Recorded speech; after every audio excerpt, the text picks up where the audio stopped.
17. Still shaken from hearing Ethan's voice on the phone, Ashley traveled up the tree lined driveway to the lake house. She contacted Detective Lanson on the way and had filled him in on both the call from her ex husband and his sighting in Metler Ridge. With reports continuing to mount in Alabama, the detective believed Ethan was no longer in Tennessee. And there was no physical evidence tying her ex husband to Steve's murder, which made Lanson think his killer partner theory was viable. Ashley wasn't convinced. As she approached the house, her headlights cut through the darkness, illuminating the carport. The space was empty. She glanced at the clock and saw that it was almost 9. Brett was running an hour late. When her sedan rolled to a stop, she pulled out her phone and fired off a text to her fiance. Are you okay? She refused to allow herself to believe that Ethan was the reason for Brett's absence. Maybe the client had wanted to go for drinks after dinner, or Brett could have stopped back by his office. As she grabbed her purse, her phone chimed. It was her fiance answering her text. On my way. Relieved to hear from him so quickly, she gathered a few of the bags of groceries she brought and headed into the house. Built in a style she would call modern rustic, the house featured lots of woods and glass. There was a security system, a thick grove of trees on each side, and a lake with a dock in the back. The nearest neighbor lived at least a mile down the road.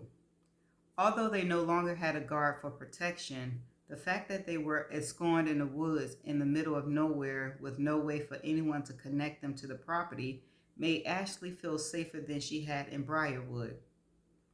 And now she carried the pistol. The holster hung lodged inside the waistband of her jeans. As long as she wore her shirt untucked, the weapon should go undetected, and the lake house afforded her a place to practice for aim.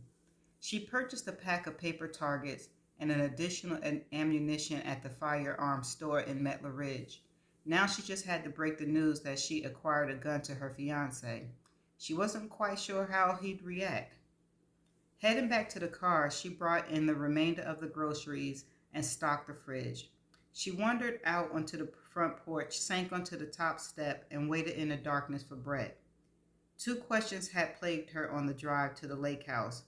How had Ethan obtained her cell number? And how had he managed to locate her address in Briarwood so soon after escaping from prison? She guessed he could have found out Brett's name from one of her ex-relatives in Metler Ridge, but where would they get that information? She knew her brothers and cousins wouldn't give anyone even remotely connected to Ethan the time of day. She hadn't kept in touch with anyone else from her past, and to preserve her privacy, she didn't post on social media, and yet he found her. Her ex-husband's ability to obtain her phone number stumped her even more. She switched her cell company when they moved to Briarwood. Brett had added her to his account, changing her number. She hadn't given it to anyone outside her immediate family until today. She'd written it on a slip of paper she handed to Jess. But not more than 5 minutes had passed between the time she'd given him the number and the time Ethan had called. Had her ex-husband been hiding in her old neighborhood's trailer? Luann had seemed so convincing when she said Ethan hadn't been to their home. Ashley remembered the scroll on her face and the look in her eyes at the mention of his name. No, she didn't believe her ex-husband had been there. Ethan must have another source. Someone was feeding him information, but who? Headlights flashed at the end of the driveway. Ashley watched as the beams cut through the trees, heading towards her. Her breath caught in her throat as she realized the silhouette of the vehicle didn't match Brett's SUV. It was a sedan.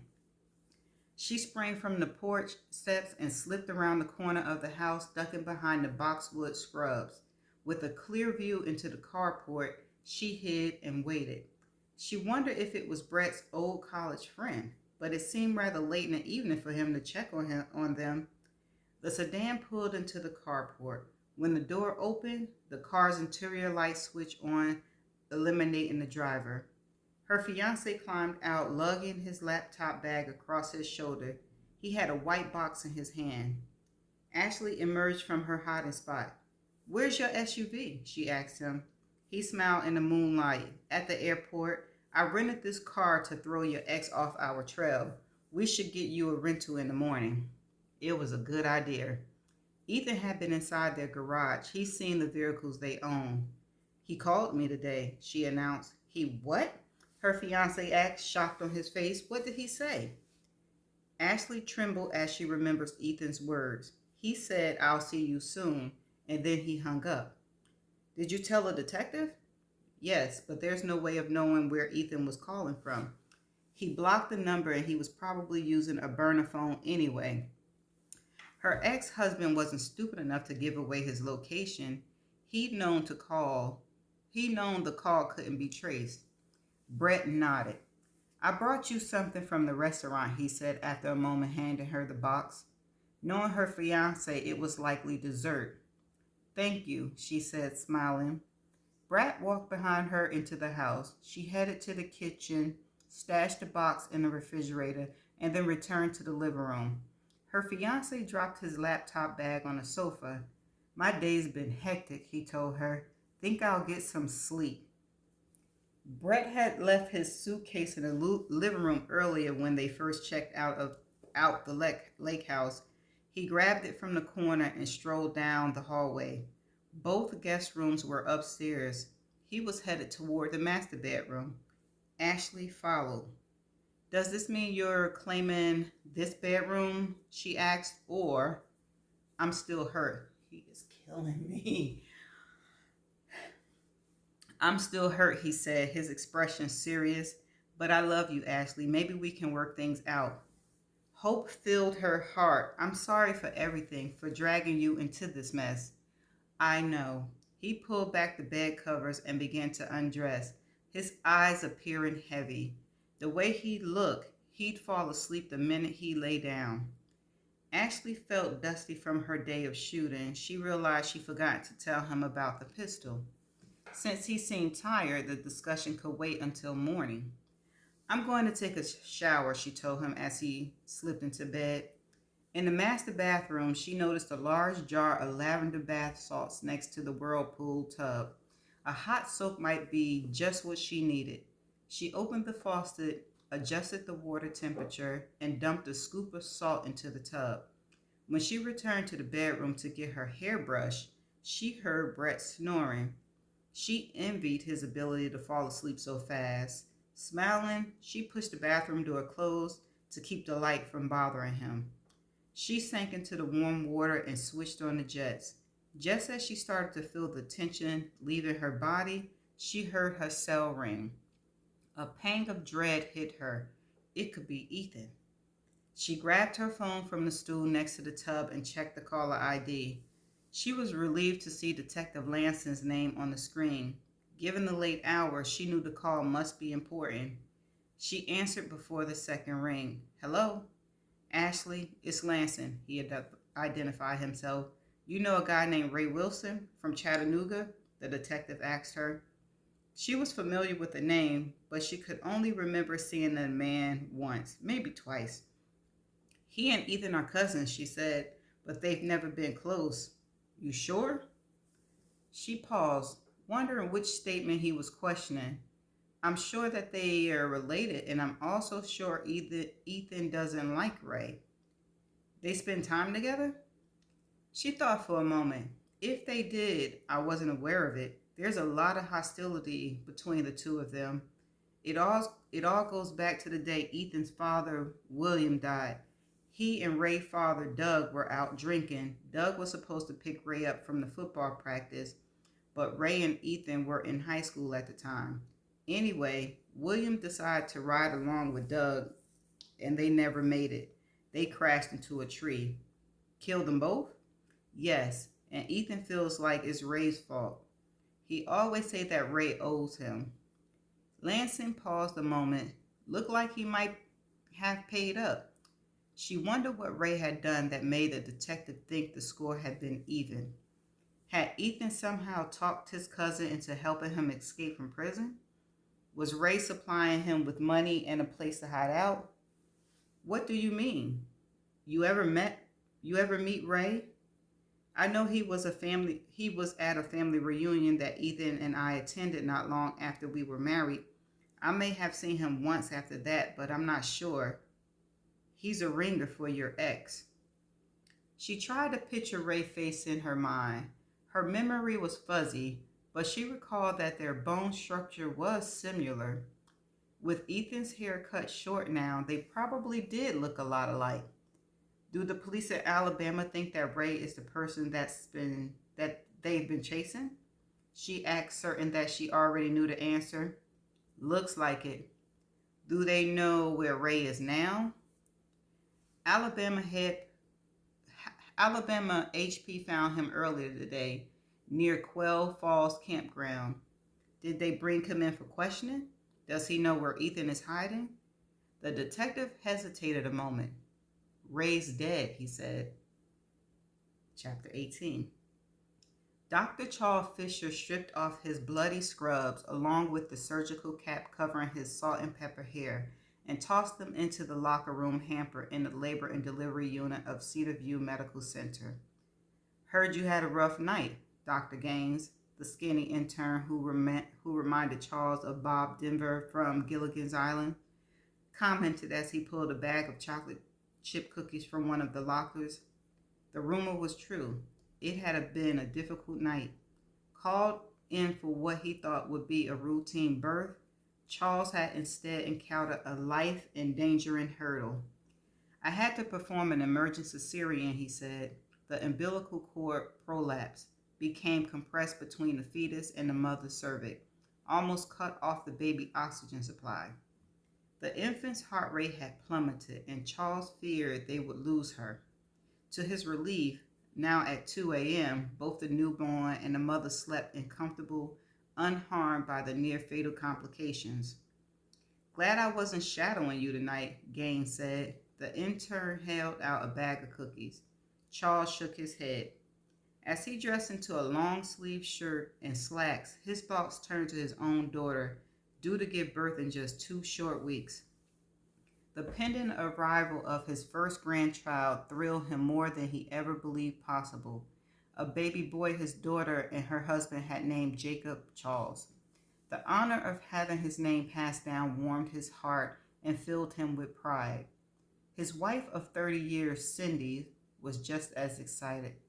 The joy on her face had mirrored his own when they first heard the news, and helping their daughter prepare for their new grandson had become Cindy's primary focus over the last 9 months. His family was indeed his greatest blessing. Thunder rumbled in the distance as Charles pushed the physician access door, exiting into the storm-washed night. Rain no longer fell from the sky, but the thick air clung to him like a wet blanket.